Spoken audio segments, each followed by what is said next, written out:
There are very few writers in world literature who serve as greater heralds of the modern, of the 20th century with all its dramatic developments, but who also reach back to the medieval period, who look for meaning and wholeness in the deep past, as Fyodor Mikhailovich Dostoyevsky. Dostoevsky is at once the father of modern crime fiction, of the courtroom drama, of psychological tension, but also nostalgic for what he sees as the unity of the pre-modern era, the period before the schisms and divides of Peter the Great's reforms that mark the beginning of modern Russian history for Dostoevsky. He tells stories of faith and doubt, of young people on the point of suicide, of terrorist networks, of violent relationships and their power dynamics, of people desperate to have their say in the media of the day. At the same time, he reaches back into the Russian, Slavic, and Byzantine religious and cultural past for forms and genres that reflect a deeply ingrained popular consciousness.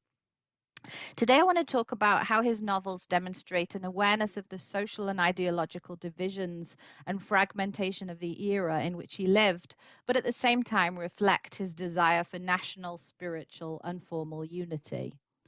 I'm not going to say very much about Dostoevsky's biography today, since I want to focus on his novels, but his dramatic life experience contributed to those rich and complex works.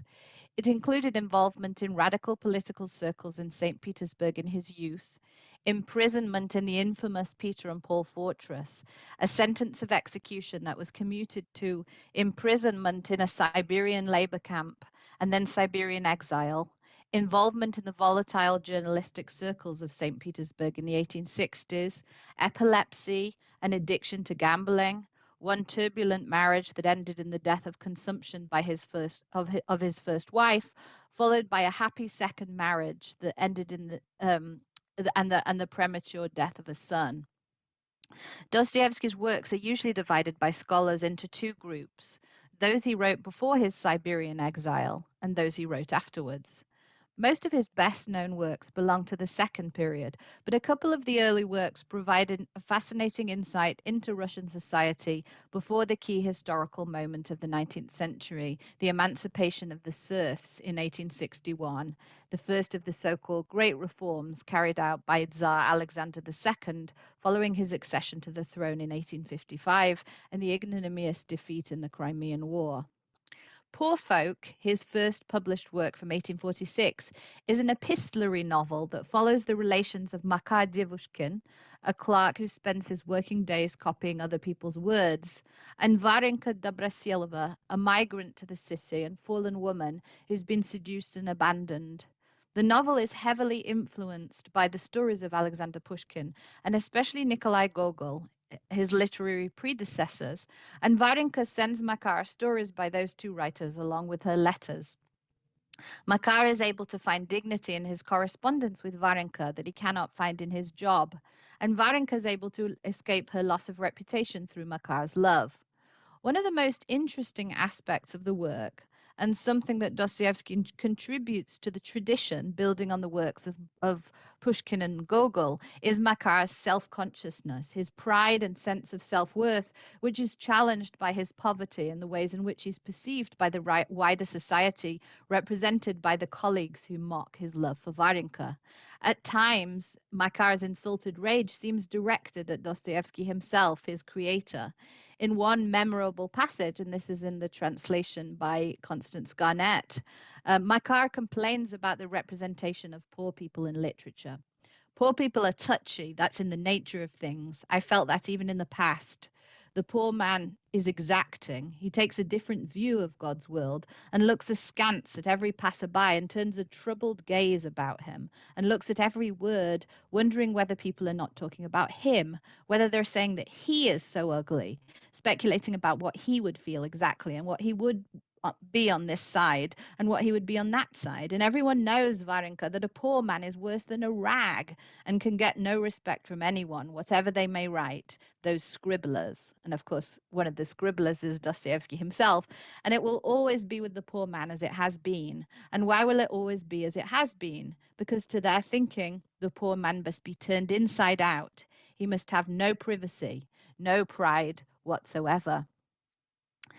Poor Folk was a huge success, and it was embraced by the most famous radical critic of the day, Vissarion Belinsky.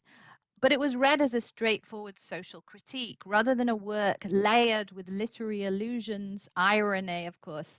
It's a great irony of the protagonist sort of essentially casting doubt on the motives of his creator, Dostoevsky, in that passage that I just read.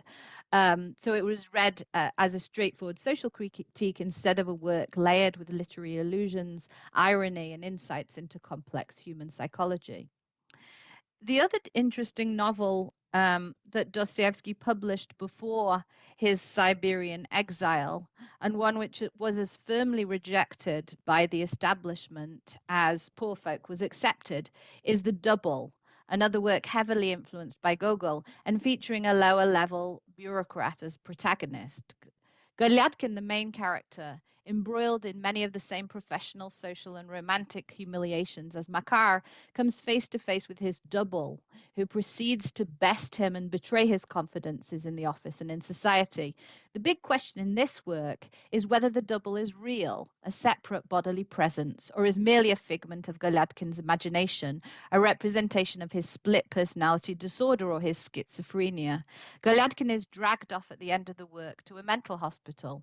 The Double is a work written very much ahead of its time, before split personality disorder was a diagnosis, seeming to foreshadow very modern kinds of alienation and mental breakdown. At the time, Dostoevsky's fondness for representing broken psychologies and emotional breakdown was seen as strange and perverse, and the novel was a flop when it first came out. Golyadkin's sanity unravels against the backdrop of the streets of St. Petersburg, and the double has been seen as an eerie harbinger of the estrangement and isolation of modern urban life, a theme that is taken up again in Crime and Punishment in 1866. The works that Dostoevsky wrote on his return from Siberian exile build on some of the themes of his pre-Siberian period, but they have several significant new dimensions. During his Siberian exile, let me just move the slide. Oops. Just a second. During his Siberian exile, Dostoevsky had a conversion experience where he became an Orthodox believer, and religious faith became central to his worldview. He returned to a St. Petersburg seething with new social and political energy on the eve of the emancipation of the serfs. Many of the political debates of the day concerned the social changes taking place as a result of the emancipation, in which many millions of enserfed peasants would be freed. Intellectuals began to pay attention to the so-called peasant question, discussing the huge social, economic, and intellectual divisions that stood between the westernized nobility and aristocracy, who had followed the lead of Peter the Great in his modernizing reforms in the 18th century, and engaged with Enlightenment culture and ideas from the West, and the Russian people, the narod, or the peasantry, who had remained in many ways living a life unchanged since medieval times, with social organization based around the peasant commune and with very little access to foreign ideas and influences. There was a continuation of the debates of the 1840s between the westernizers and the Slavophiles in this period, those who believed that Russia should follow the social and political path of the West, and those who believed that Russia had its own distinctive way of life and spiritual values and should follow its own path. Dostoevsky and a number of like-minded colleagues founded a journal, Time, that tried to find a third way, that recognized the value of the reforms enacted by Peter the Great that brought Russia into European modernity, but which equally recognized the great contribution that could be made by the peasantry, the Russian people, in generating ideas and values, especially through their religious faith and their image of Christ, which could help reintegrate divided Russian society. Dostoevsky's vision of Russian history is founded on the idea of schism or rupture, of the divisions between the aristocracy and the people created by the reforms of Peter the Great, on the idea of a nation split in two with two groups that could not understand one another. In the early 1860s, he believed that the new reforms begun by the emancipation had the potential to heal that schism, and that if the Russian intelligentsia could be made to understand the values of the Russian peasantry and the religious faith that they offered, or the values of the Russian soil, as Dostoevsky called them, and his political ideology is called the politics of the soil, from the Russian word počva, or soil. Just a second. And that schism could be healed. However, as the years went on, social and political divisions only hardened as those on the left became more radicalized, seeing their hopes for radical reform founder on the gradualism of Tsar Alexander II. This was the era of generation conflict depicted in Ivan Turgenev's novel, Fathers and Sons, in which a medical student nihilist visits a liberal aristocratic household, and the older generation becomes aware of how far removed they are from the values and ideas of the young people who want to tear everything down and start anew on rational principles derived from positivist Enlightenment thinkers. Dostoevsky was fascinated and repelled by the radicalization of thought amongst the young in the mid-1860s that led up to the attempted assassination of Tsar Alexander II in 1866 by a radical student, Dmitry Karakozov. And here you can see both Ilya Repin's portrait of a nihilist student and a photograph of Dmitry Karakozov, the attempted assassin of Tsar Alexander II. His exploration of this thought, its roots and its legacy, begins with Notes from Underground and continues with Crime and Punishment. Notes is the gateway to Dostoevsky's great novels. It serves as a challenge to many of the underlying principles of Enlightenment modernity, especially the ideas of human rationality and perfectibility. Beginning with the famous lines, I'm a sick man.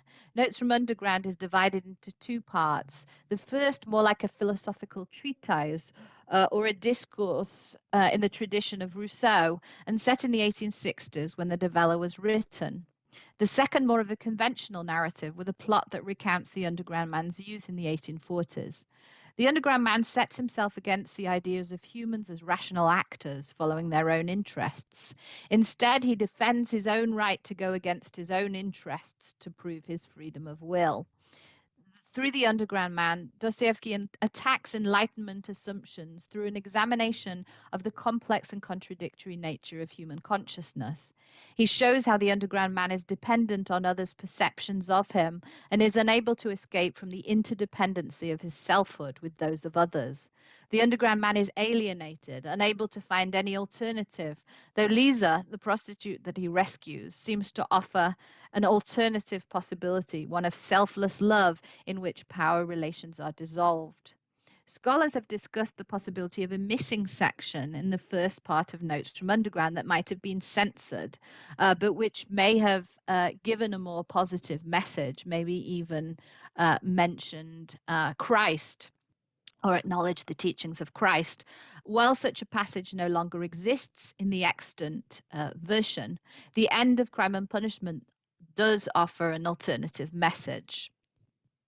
The polemic against radical thinkers that began in Notes from Underground continues in Crime and Punishment with the idea of an ideological crime or murder for an idea. One of Dostoevsky's greatest masterpieces, this novel is one of the foundational works of detective fiction. But unlike most works of that genre, we find out who the criminal is on the very first page as he's contemplating the murder he's about to commit. And instead, the mystery here is the motive. At first, we think that Raskolnikov is motivated by the altruistic desire to help his family, but gradually the novel introduces more and more clues about some other motive. Raskolnikov, we find out, has written an article on crime in which he performs a thought experiment about great men's right to transgress ordinary laws if their goal is lofty enough. Great lawmakers, he argues, have the right to break laws for the greater good. Dostoevsky explores Raskolnikov's idea and its significance for his crime. In a sense, Raskolnikov's crime is the ultimate symbol of the alienation of the Russian intelligentsia of the 1860s and their uprootedness from the Russian soil that for Dostoevsky represented the real values of lived Christianity. The novel dramatizes Raskolnikov's search for his own motive and the relationship between his exploration of his selfhood and the crime. Dostoevsky shows the connections between Raskolnikov and his doubles in the novel, characters who find themselves in similar positions to him but make different choices. The urge to confess first strikes Raskolnikov soon after the murder, but he's held back for most of the novel by the desire to keep his own delusions about the crime, the desire to keep its final meaning open so that he can still claim to be someone who killed for an idea rather than killing for nothing. Raskolnikov faces several choices in the second half of the novel: to confess his crime and take his punishment, a route suggested by the brilliant detective Porfiry Petrovich; to confess his sin, accept his punishment to expiate it, and become morally redeemed, a route suggested by the religious prostitute Sonia; or else to commit suicide, a route advocated and eventually taken by Svidrigailov, the villainous predator who discovers Raskolnikov's secret. At the end of the novel, Raskolnikov confesses and is sent to a Siberian prison camp where, eventually, during Holy Week, he has a conversion, admits his sin, and is redeemed through Sonia's love and through a moment of oneness with God. Some critics have found the end of the novel unexpected and forced, but Dostoevsky prepares the way for Raskolnikov's conversion in several ways, and the novel's ambiguous final paragraph, in which makes reference to a future deed sometime in the future, but we are told that this is the beginning, that this belongs to another story, which will be told another time, suggests that there is much still to be worked through.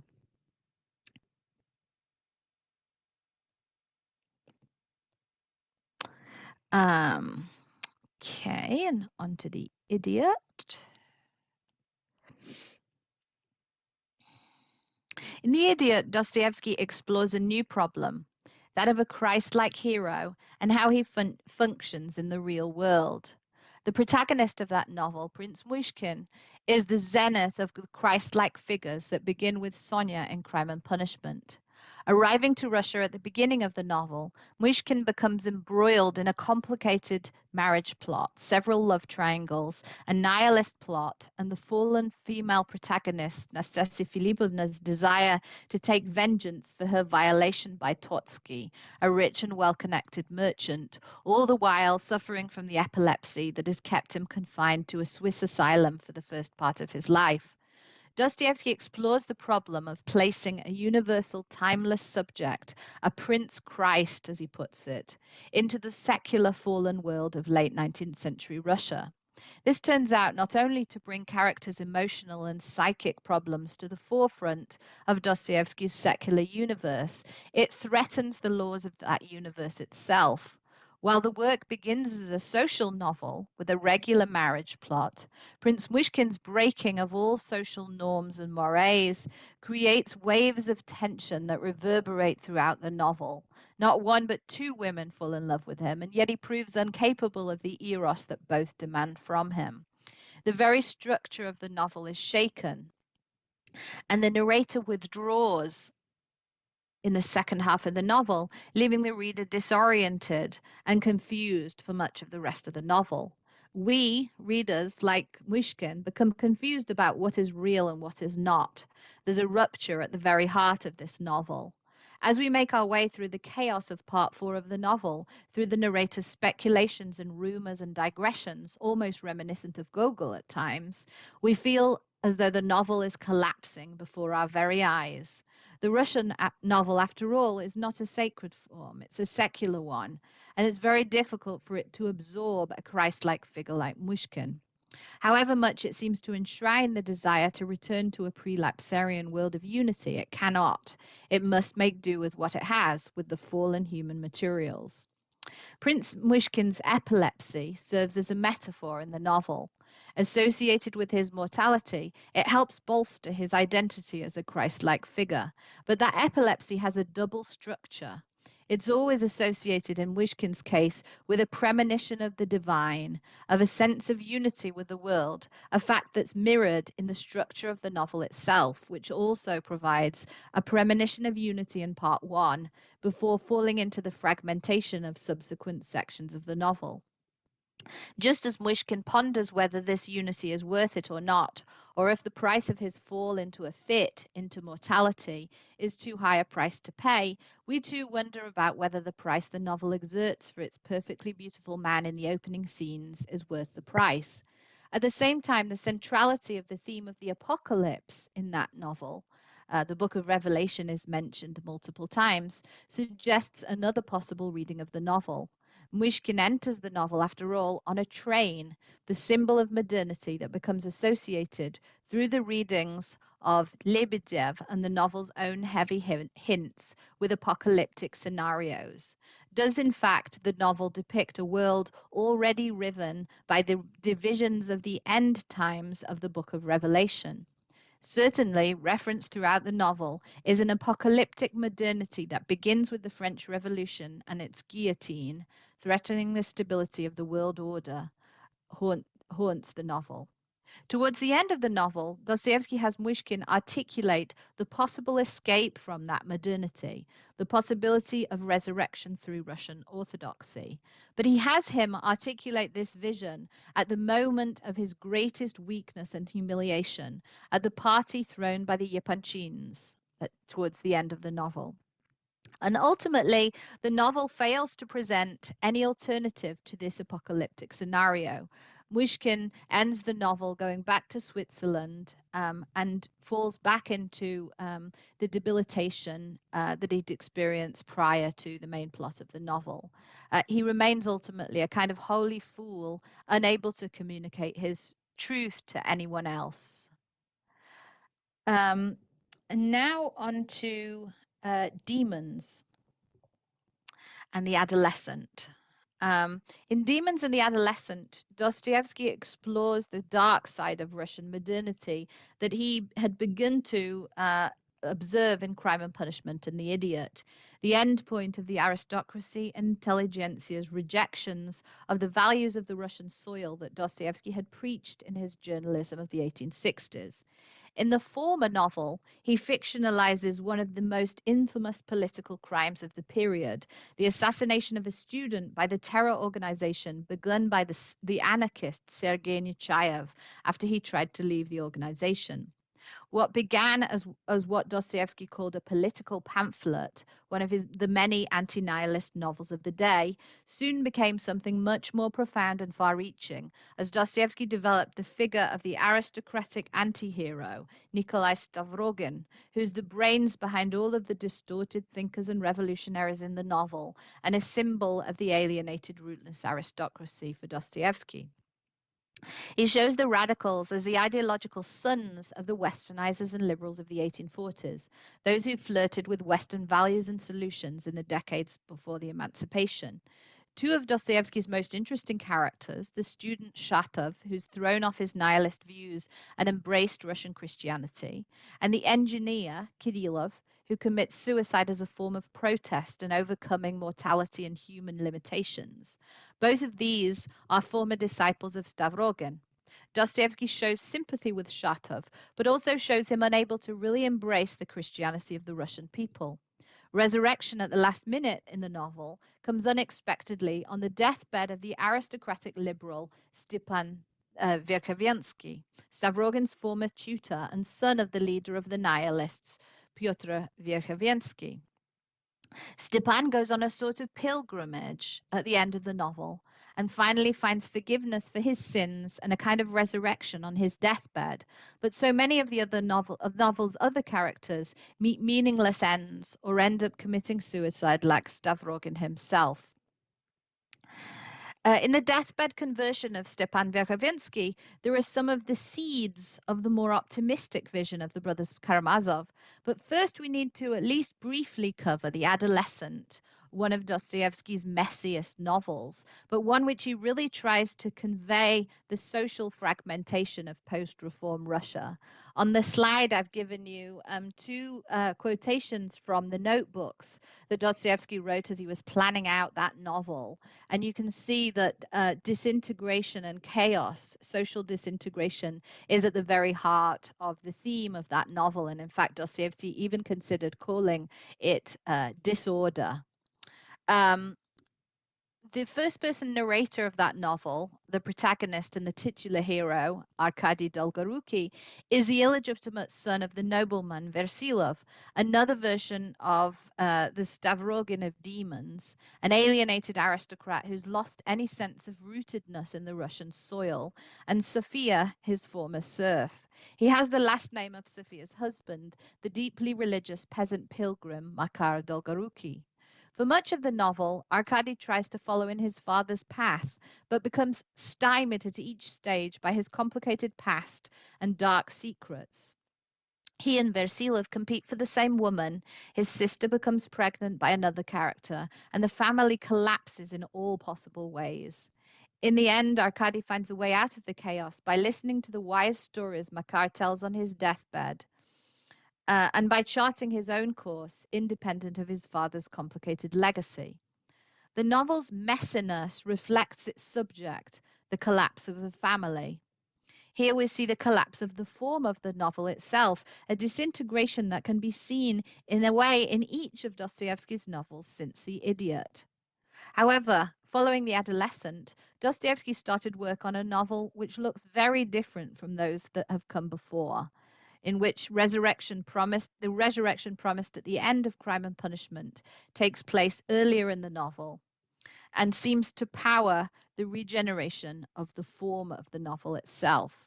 And of course, that is Dostoevsky's great masterpiece, published in 1880, The Brothers Karamazov, the last novel of his lifetime.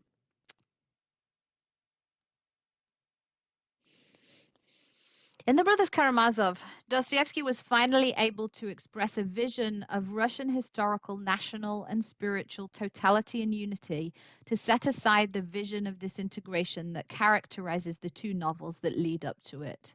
Here he was in familiar territory. It's a murder mystery, but with so many more dimensions. At the very center of the novel is a gap represented by an ellipsis, an unknowable moment. This is the moment of the murder of Fyodor Karamazov, the corrupt patriarch of the Karamazov family.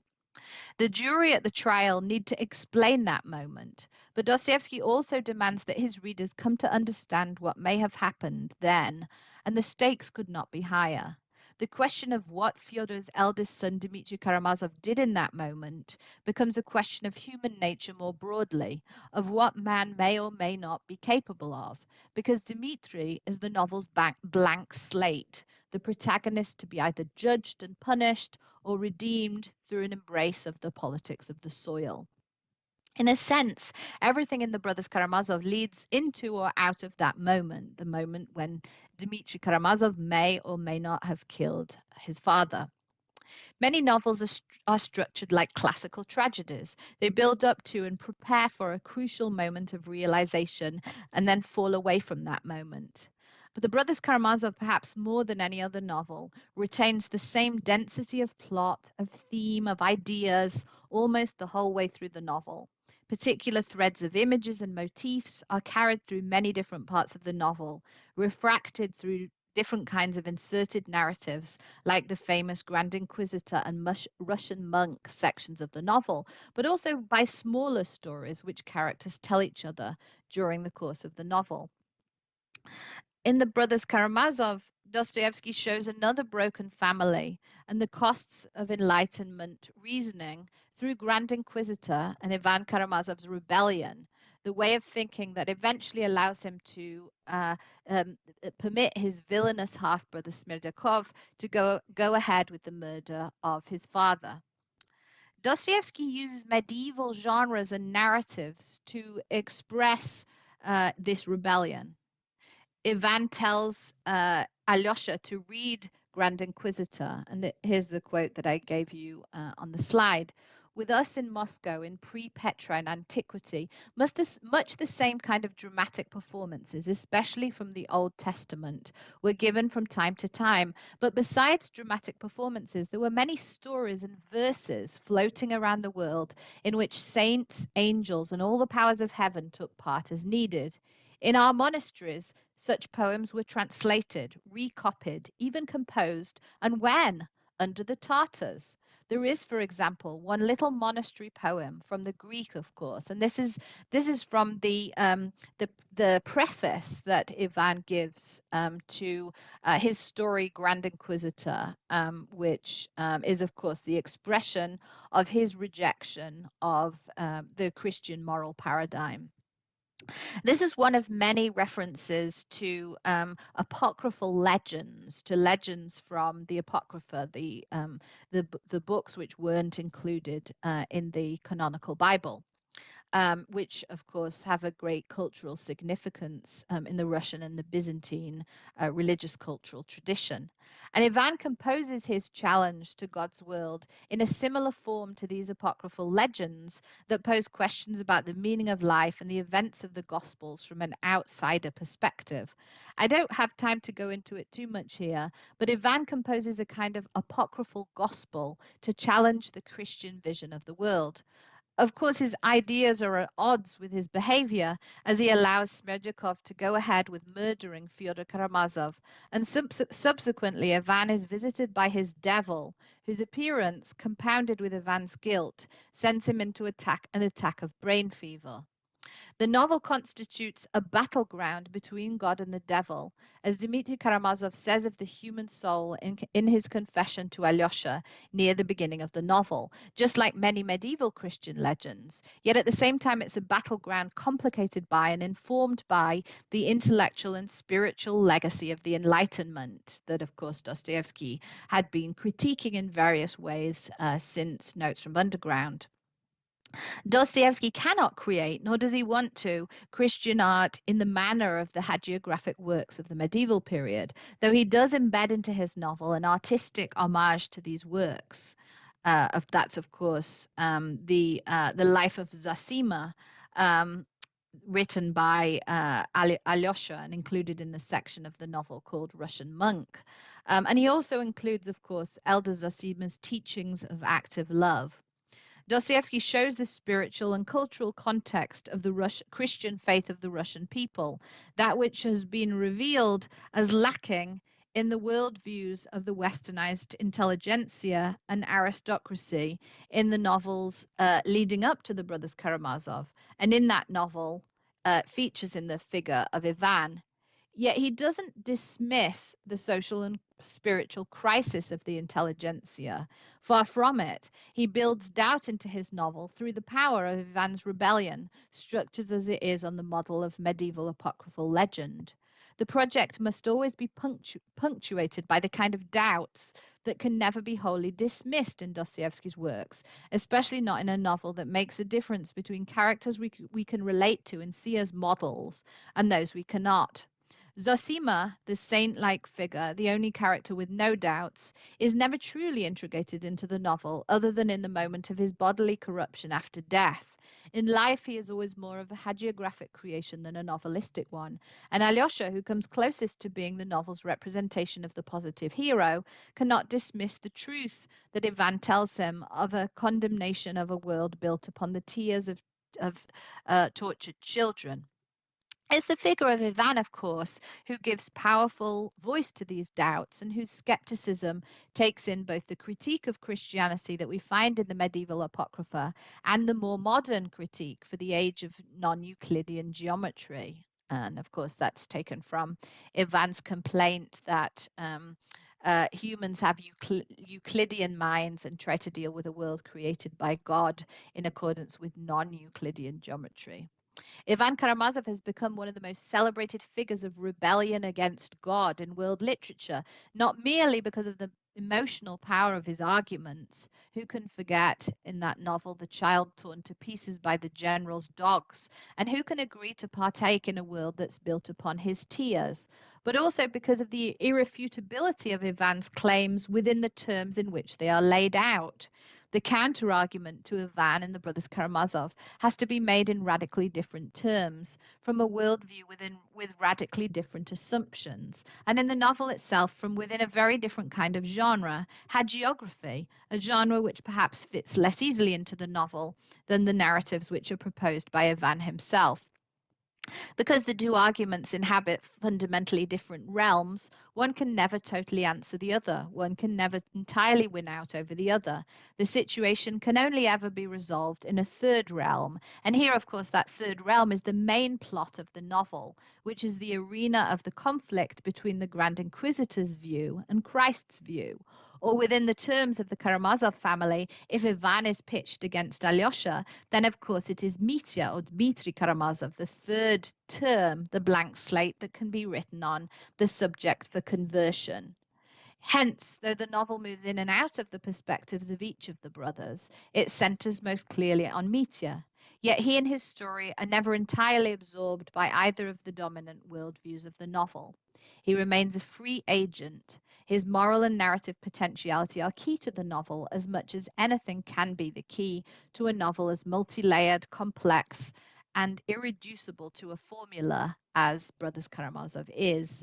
That Dmitri does not murder his father becomes the most significant of the novel's very many miracles. The power of Ivan's critique of Christianity lies in its ability to combine both medieval and modern attacks on Christianity and its moral paradigm. It functions as a kind of eternal cry of primeval anger and frustration that appears at once timeless and peculiarly modern, which will form the basis of so many 20th century critiques of Christianity.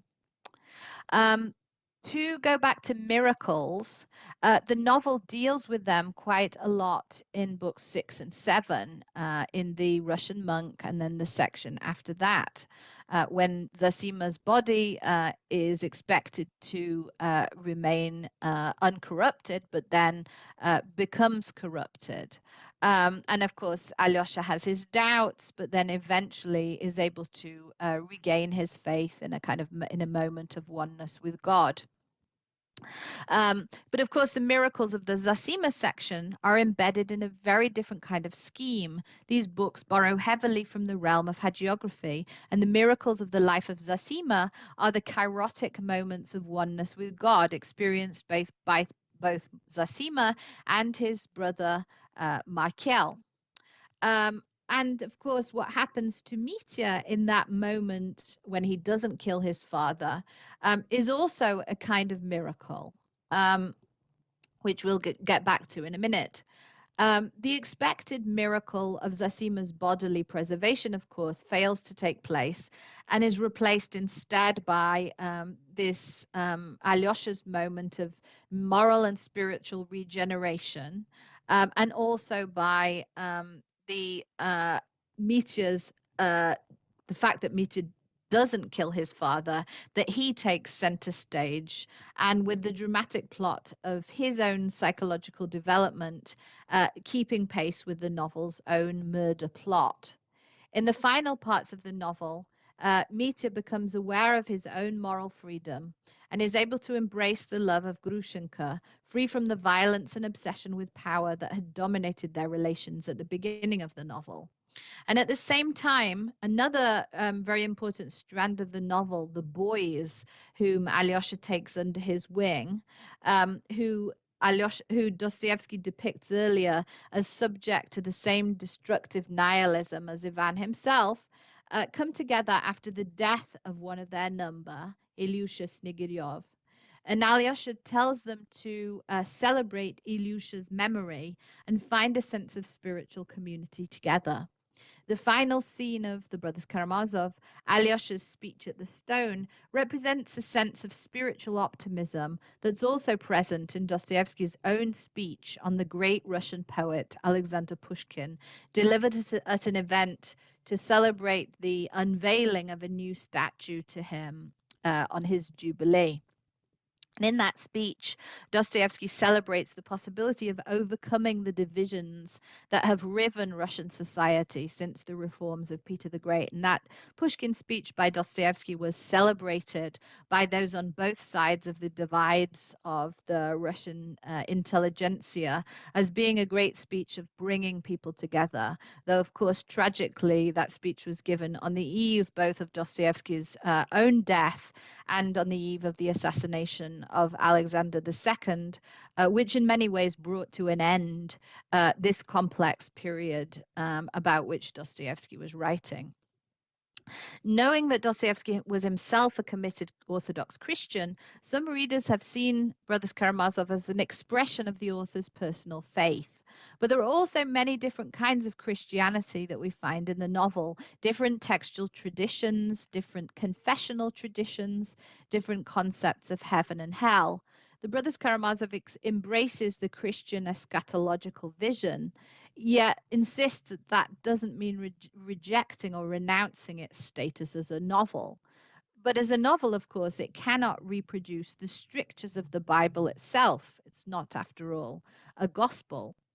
A novel is concerned precisely with the failures of humans to conform to biblical precepts. And it's the breaking of commandments rather than the adherence to them that give novels their material. Accordingly, it's not the canonical biblical texts that the Brothers Karamazov engages so much with, but rather with Christian legend, with the popular literary manifestations of Christianity, which themselves have tried to fill in the gaps of the biblical texts, and which often demonstrate gaps and ambiguities in those sacred texts themselves.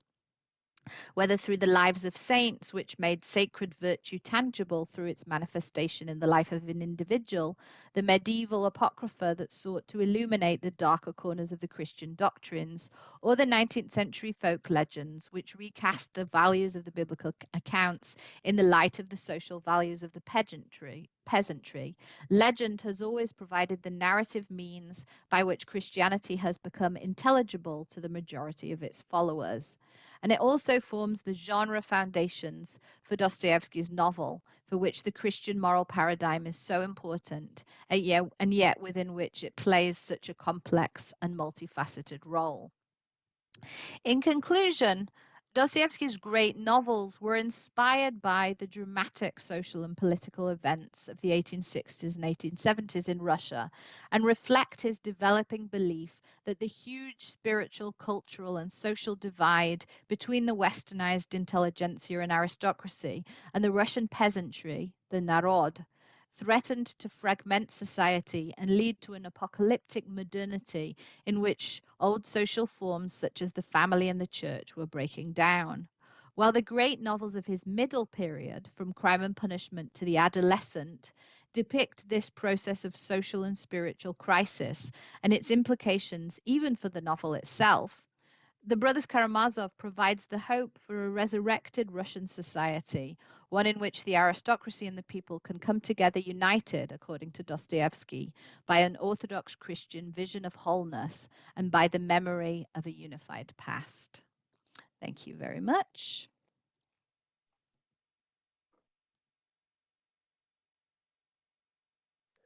Thank you so much for a wonderful and complex presentation, Kate. There's so much to unpack, and I hope that we will have a good chance to do so during the question and answer session. So I invite all of our participants to, during this brief break, to write and submit those questions in the Q&A and chat boxes.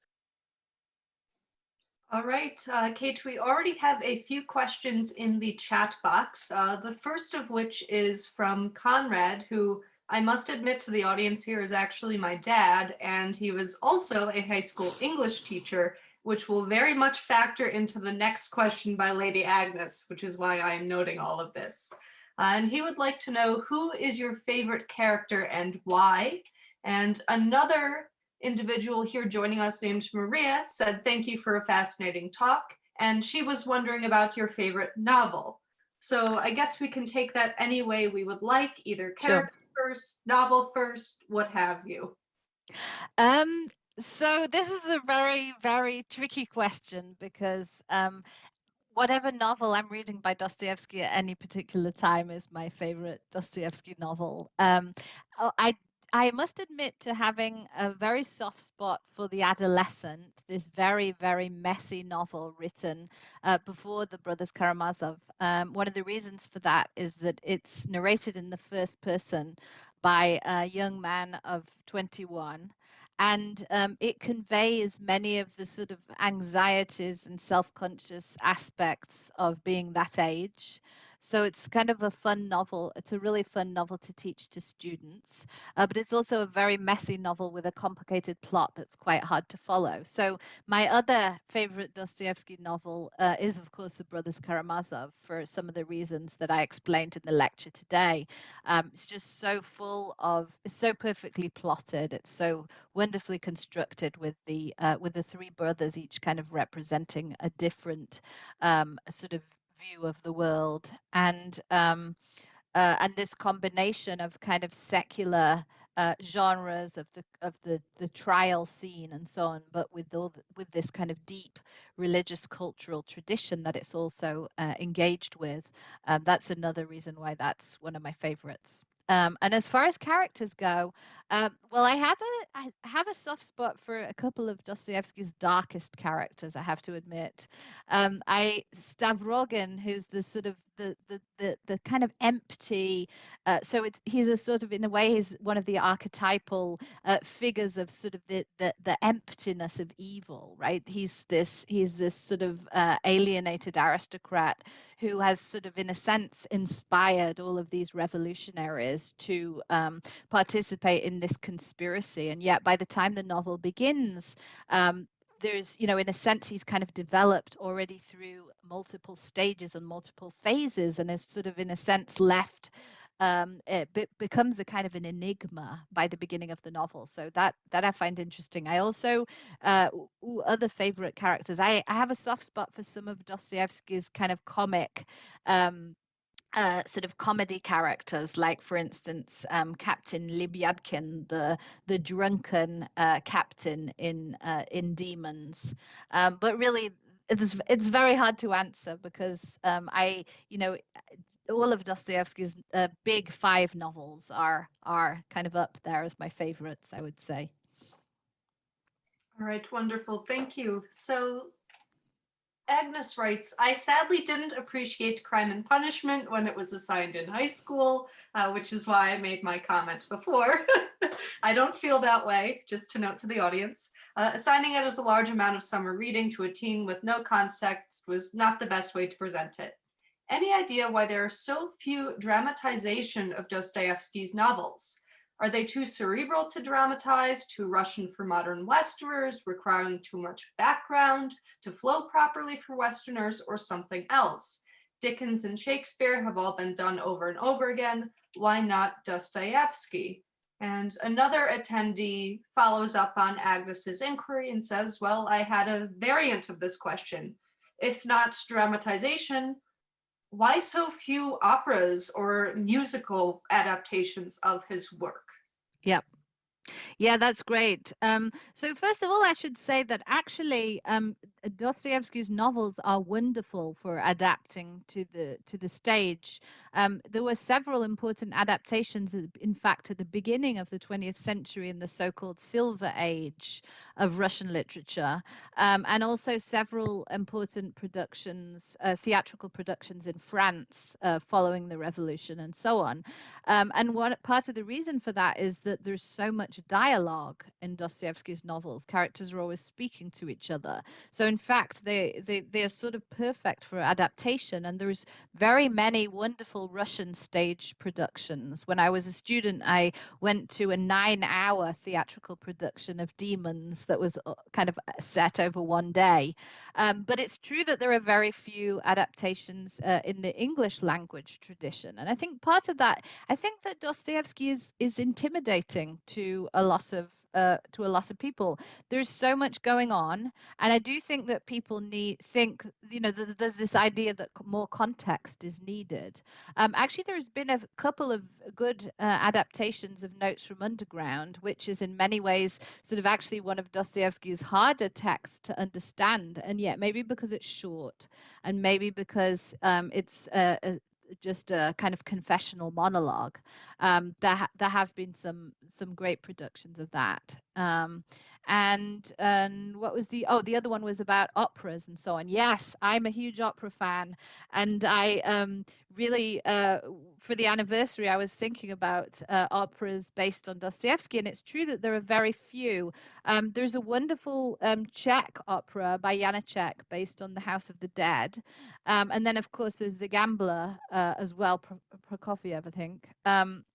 But it's true that there aren't many, and in fact, I'm not sure why. I mean, I think opera is a kind of grand enough and epic enough mode that it would be, in fact, perfect to convey Dostoevsky's novels. I wish there were more. All right. So we're going to follow up with one novel-specific inquiry before moving on to Dostoevsky impressions throughout various time spans. And then there's a fascinating question on the 19th century that I want to get to, but we'll hold off on that for now. So Alex writes, Dostoevsky was planning a sequel to, you already know. What's your guess on what you think the sequel to this novel would have been like? Oh, that's a good and a tough question. So there are all kinds of theories about the sequel to the Brothers Karamazov, and one of the more outlandish ones is that Dostoevsky was living actually at the time when he was working on the Brothers Karamazov next door to a member of Narodnaya Volya, or the People's Will, which was the terrorist organization that eventually assassinated in 1881 Alexander II. And some people have argued, based on various sort of clues, that Dostoevsky, in fact, was going to write that the sequel would have Alyosha converted into a kind of a terrorist, in fact, a Narodnaya Volya type terrorist. I don't really buy that theory.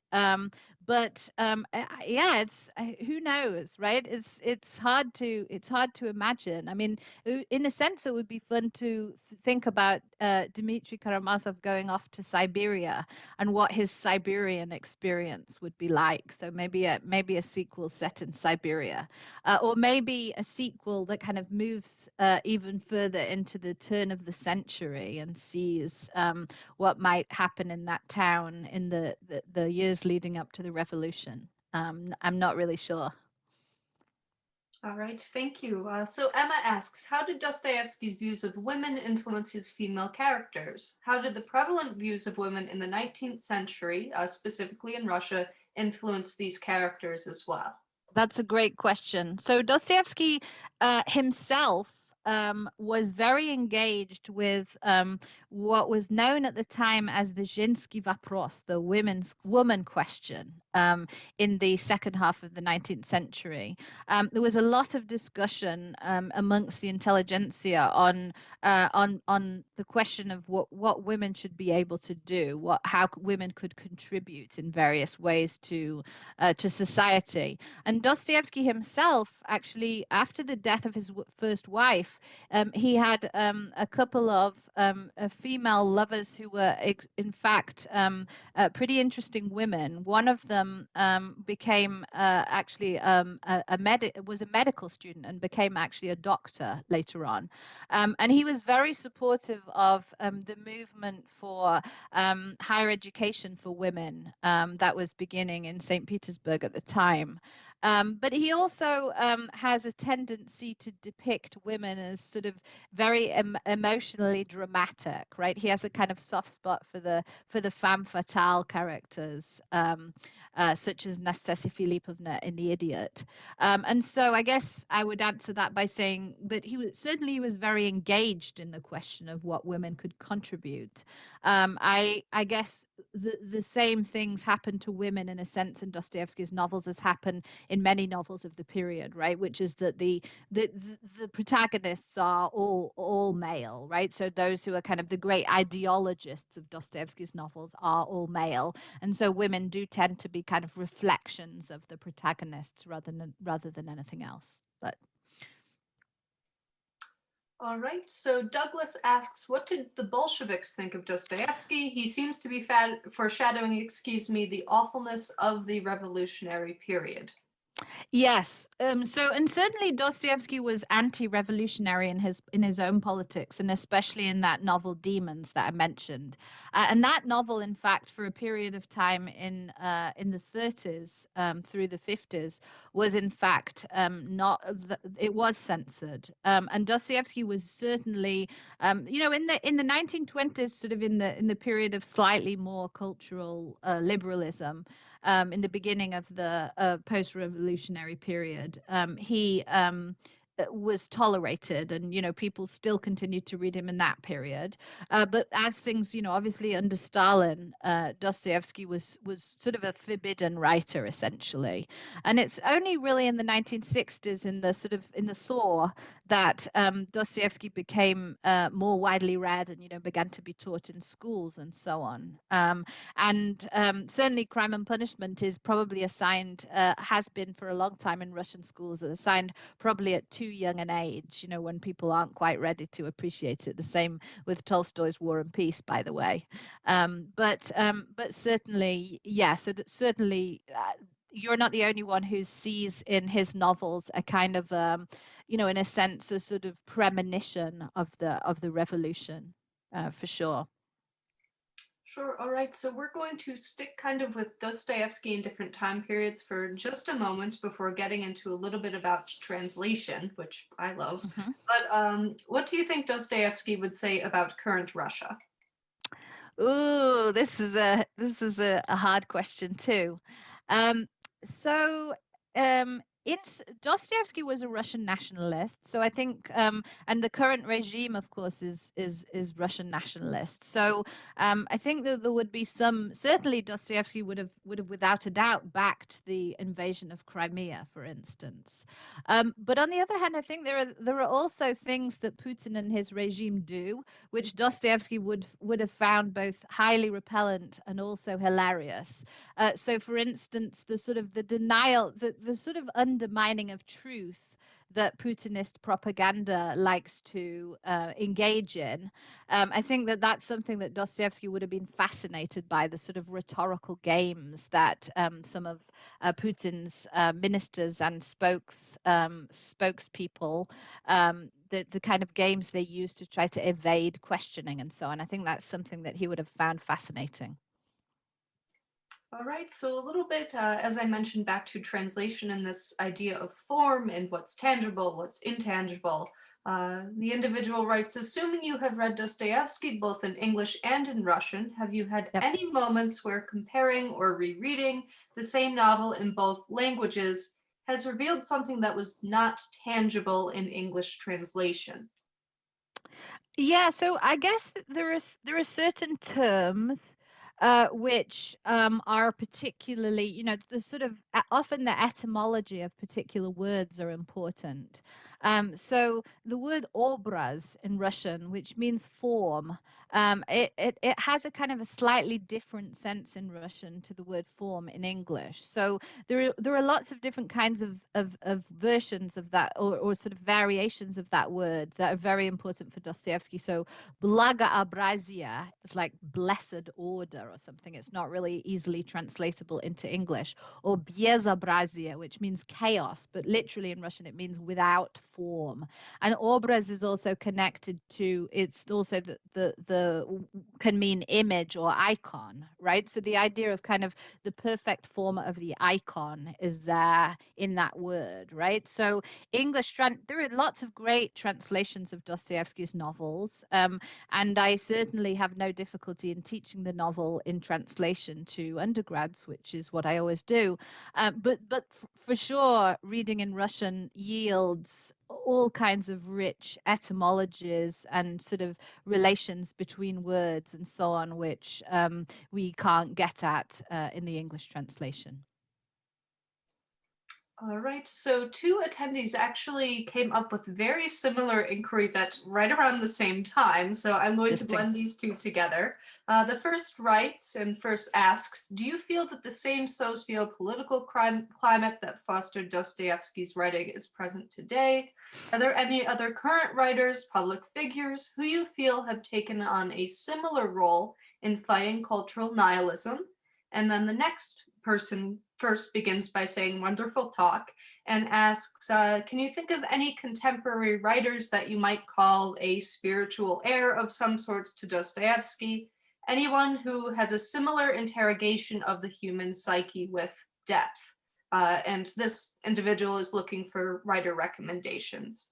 So Ooh. cultural nihilism, human psyche, Dostoevsky qualities in contemporary writing. Oh dear, I spend all my time in the 19th century, so it's kind of hard for me to think of contemporary writers who to hold that position.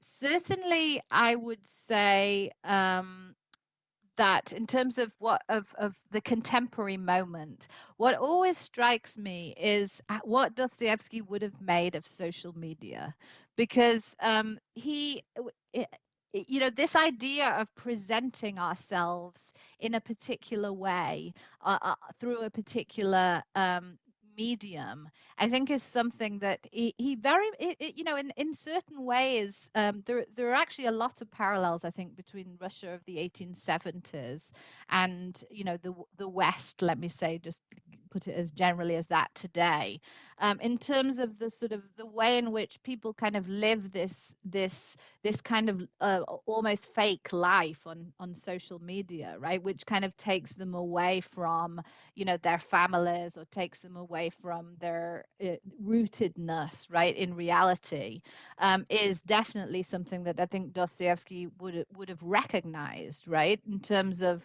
and the way in which kind of ideological fashions work.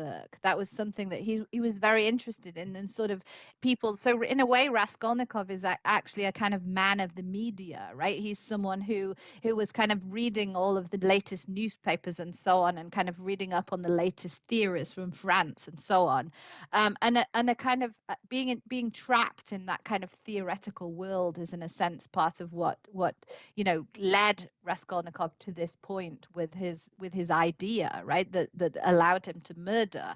And I think that there's many ways in which sort of people's obsession with kind of following and engaging with social media is something. There are very many parallels there, I think.